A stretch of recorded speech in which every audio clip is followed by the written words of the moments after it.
Welcome back to Hannity. So instead of focusing on his failing ISIS strategy, the president, well, he's choosing to attack Republicans because they've raised concerns that ISIS could, in fact, infiltrate Syrian refugees looking to come to America. He's not the only one. 2016 Democratic frontrunner Hillary Clinton said this. We got to do what works. And it doesn't work for us to act like we're going to shut our borders and pull up the gangplank.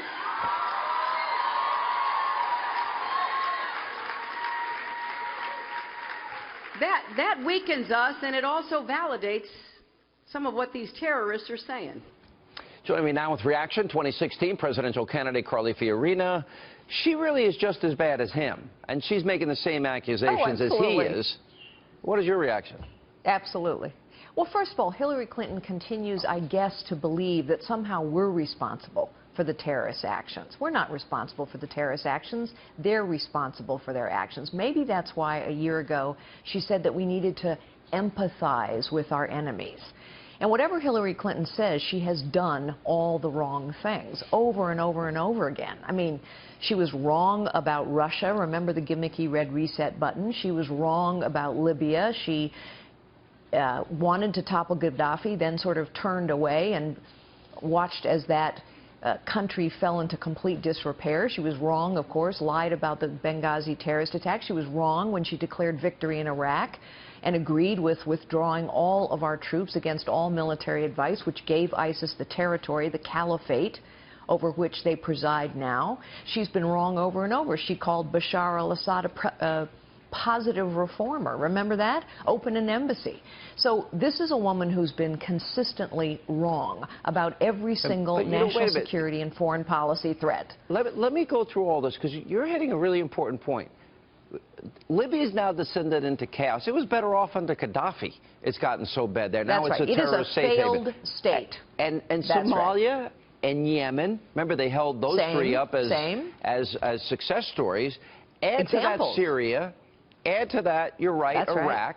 Add to that this ridiculous Iranian deal. And I have a video of Hillary giving the foreign minister of Russia a reset button. Watch this.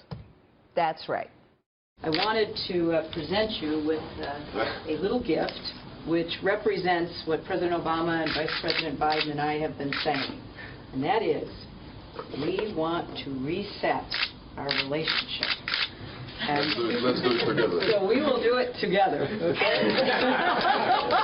So there really isn't a success story, and all these disasters she's as big a part of because she was his Secretary of State.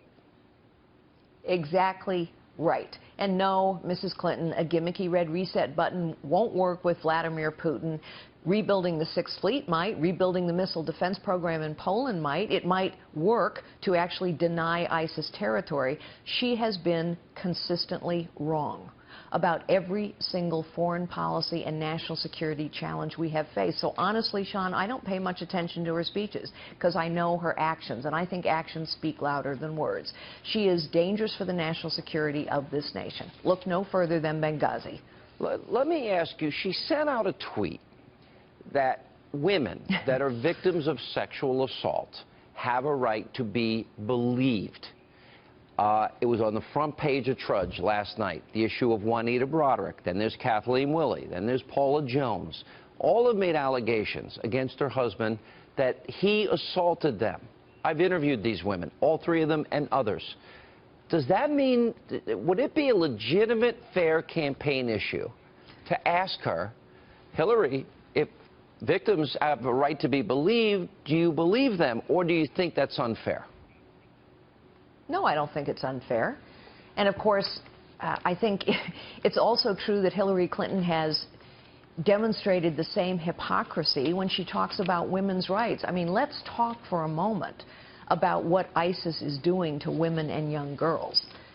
Besides the horrors of crucifixion and beheading, they are selling them into bondage, into sexual slavery. We can't even imagine the horrors that women and girls go through at the hands of these terrorists. So, of course, it's a legitimate issue. But remember, all of those were, you know, members of the vast right-wing conspiracy. Carly, the reason I ask it is I watched her rise to power in New York, and I watched poor Rick Lazio, who was running against her, to be senator in New York, and he had the unmitigated gall during a debate to walk gently across the screen and hand her a piece of paper. You would think that he hit her in the head with a baseball bat. It was such a horrible sexist thing to do.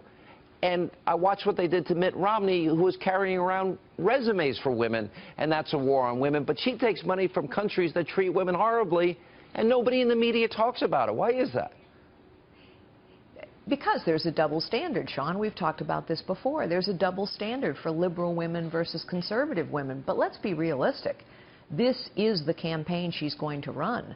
She will play the gender card over and over and over. Why? Because she actually can't talk about how right she's been on foreign policy. Why? Because she actually doesn't have a track record of accomplishment. And actually, that's why it matters who we put up against her.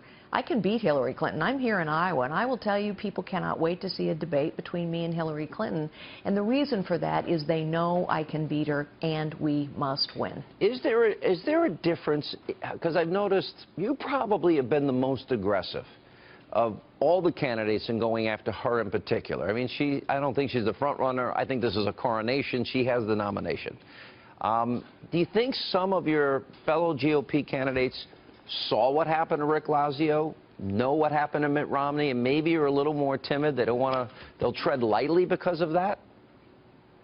I don't know. I can't get inside their head.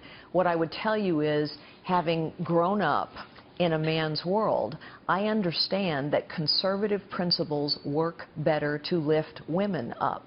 Hillary Clinton is wrong about what it takes to help women. And so I'm very much looking forward to having that debate with her, because the policies that she wants to pursue for this nation are bad for women and bad for men as well. All right, Carly Fiorina, as always, thank you for being with us.